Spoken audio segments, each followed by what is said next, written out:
6 na distrito. Lahat may kanya-kanyang multo. Napansin ko, pinangalanan lahat.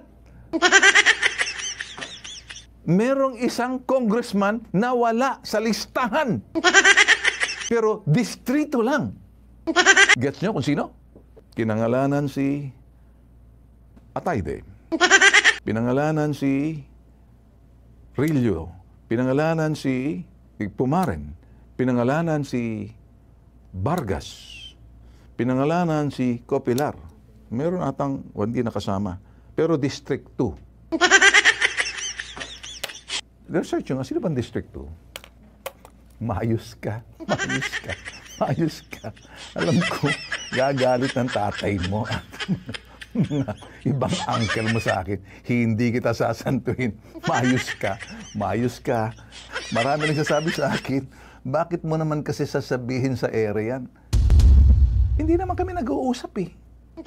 Paano ko tatawagin? Pupunta ba sa akin yan? Ito na lang tanging paraan. Dito ko siya kakausapin. Umayos ka. At para doon sa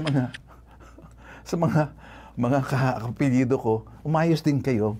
Kasi dapat kayo ang may responsibilidad. Ayusin yan. Ituwid yan.